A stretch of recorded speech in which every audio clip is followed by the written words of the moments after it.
બેજાઈ છે ડોકુ રહી જાય ઉતરો માય હેપી એનિવર્સરી ટેન્ટ અમારો તૈયાર. અહીં આવી સૌથી મોટી મારી ભૂલ કે અમે બે જણા બેસીને. જય શ્રી કૃષ્ણ મિત્રો, કેમ છો? મજામાં? આ એ જ બાલ્કની છે જ્યાં કાલે અમે એનિવર્સરી સેલિબ્રેશન કર્યું. આજે હું કેવી દેખાઉં છું? વાવ! કેવું દેખાય છે? મેં પહેલી વાર પહેર્યું છે. કહેજો કમેન્ટ કરીને કેવું લાગે છે. ઓકે, એનિવર્સરી હતી 15મી મેરેજ એનિવર્સરી. કાલે અફસોસ રહી ગયો, વસ્તુ મારાથી ગડબડ થઈ ગઈ. આગળ આપણે જોશું. ચલો બતાવું તમને કાલનો મારો દિવસ કેવો ગયો. ચલો મા દીકરો બે જાય છે ને બેટા. મારે પાર્લરમાં આઈબ્રો કરાવવો તો પલંગનું કડું તૂટી ગયું હતું ઈ ને વાળા હીટર માટેનું પ્લગ લેવાનું હતું. ગાડલા નીચે શરત બેસી ગયો અને હું મંડી કડું લગાવવા, તો બીજી બાજુ મમ્મી કે હું બેસું, શરત તું થાકી જઈશ.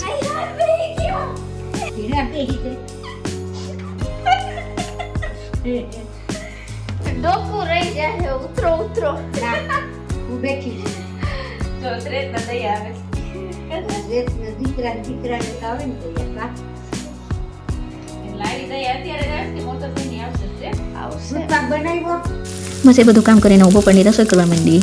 રસોઈમાં તો આજે એનિવર્સરી હતી એટલે સ્પેશિયલ બનવાનું હતું દૂધપાક, પૂરી, બટેકાનું શાક અને મૂળાનું ખાર્યું, ભાત, તરેલા પાપડ, એવું બધું બનાવવું હતું. એટલે હું મંડી બધું છમકારો કરવાને તૈયારી કરવા રસોઈની અને ફટાફટ રસોઈ બનાવી અને વિચારતી હતી કે બપોર માં જમીન જાય એટલે હું સરપ્રાઈઝ માટે હું તૈયારી કરું, હું આમ સજાવીશું, તેમ સજાવીશું, આમ કરીશ, તેમ કરીશ. બસ આવા વિચારોના ઘોડા ઘડાઈને હાલતા હતા. અને પછી મમ્મીએ પૂરી વણીને મેં તૈયારી. દૂધપાક, પૂરી, શાક બધું તૈયાર છે. થાળી આવો જમવા. જમવાનું કેવું લાગ્યું? હા, મજા આવી. અચ્છા, હા, ક્યાં કરું? હાય હા, આયા કરું. હાય હા હા, બોલો ભાઈ હું કે દઈ. હા, પાકું બોલો. પાકું બોલું. ભાઈ બાયું, એ ચારો પડો મારું ફૂક્યો. હારું, સાચું. My happy anniversary party. Happy anniversary.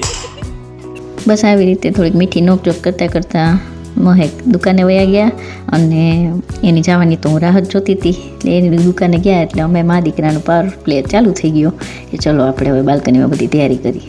તો શ્રેતે હરખ બધું મને કે હાલો મમ્મી હું તને હેલ્પ કરાવું. એટલે અમે બે થઈને બધું સામાન લીધો ને અરેન્જમેન્ટ કર્યું, બધું ટેન્ટ બનાવ્યું ને બધું સ્ટાર્ટિંગ કર્યું, બધી તૈયારી. ગાદલા લઈ આવવાનું, ઓછાળ લગાવ્યું ને પછી ટુવાલમાંથી મેં વળી હંસ બનાવ્યા. થોડુંક કીધું હાલો ટ્રાય કરું. તો વ્હાઈટ ટુવાલ તો હતા નહીં એટલે ગુલાબી ને બ્લુ કલરના હતા, એમાંથી કર્યું. બલૂન્સ રેતે ફૂલાવી દીધા, મેં ટુવાલનું સેટિંગ કર્યું. તો ઝૂલા પર લટકાડતા હતા હેપી એનિવર્સરી લખેલું. મારો એમ વિચાર હતો કે એવી રીતે ગોઠવું, પછી નીચે અમે બે જણા બેસીને એવી રીતે વિડીયો રેકોર્ડિંગ કરીશ. એનિવર્સરીનો સ્પેલિંગ મોટો થઈ જતો તો એમાં કિનારીએ લગાવી દીધું બાલ્કનીમાં. ટેન્ટ અમારો તૈયાર.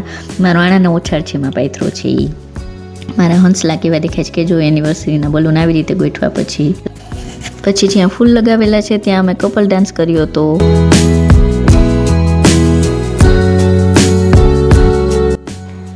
અહીં આવી સૌથી મોટી મારી ભૂલ. રાતે પતિદેવ આવ્યા, જમીને ઉપર ગયા. મેં એમને બાલ્કનીમાં બોલાવ્યા અને મને લાગ્યું કે મેં એમનું રિએક્શન વિડીયો રેકોર્ડ કરવાનું ચાલુ કર્યું છે, પણ જ્યારે બંધ કરવા ગઈ ત્યારે જોયું કે મેં તો રેકોર્ડિંગ સ્ટાર્ટ જ નહોતું કર્યું, ખાલી કેમેરા ઓપન કરીને છોડી દીધો છે. 1 સેકન્ડ માટે તો આંખમાં પાણી આવી ગયા. પણ એણે કીધું કે ચલો પાછું આપણે રેકોર્ડિંગ કરી લઈએ. પણ મેં કીધું હવે એ પાછું એક્ટિંગ કરી એવું લાગશે, નેચરલ નહીં લાગે, એટલે જવા દો. જે છૂટી ગયું તો છૂટી ગયું, શું થાય, કાંઈ ના થાય આપણાથી. ચલો ઠીક છે ને. પણ અમે ક્વોલિટી ટાઈમ સરસથી સ્પેન્ડ કર્યો, બહુ મજા આવી. થોડુંક ડાન્સ કર્યો, ગિફ્ટ એને મને આપી. મેં તો બસ આ સરપ્રાઈઝ આપી જ, બીજું કંઈ મેં આપ્યું નથી. પણ એને મને માઇક આપ્યું છે, 2 માઇક છે અને આ ટ્રાયપોડ જેની પર મેં ફોન લગાવ્યો છું, બતાવો. ટ્રાયપોડ સ્ટેન્ડ આપ્યું છે ને આ ટ્રાયપોડ અને માઇકને કારણે મારી યુટ્યુબ જર્ની મસ્ત રહેશે. હવે મળીએ આવતા બુધવારે. આવો હતો મારો એનિવર્સરીનો સ્પેશિયલ દિવસ. ઠીક છે, ચલો ચમકતી ચાંદીને રજા આપો. જય શ્રી કૃષ્ણ. પાછા મળીએ આવતા બુધવારે રાત્રે 10 વાગે નવા વ્લોગ સાથે.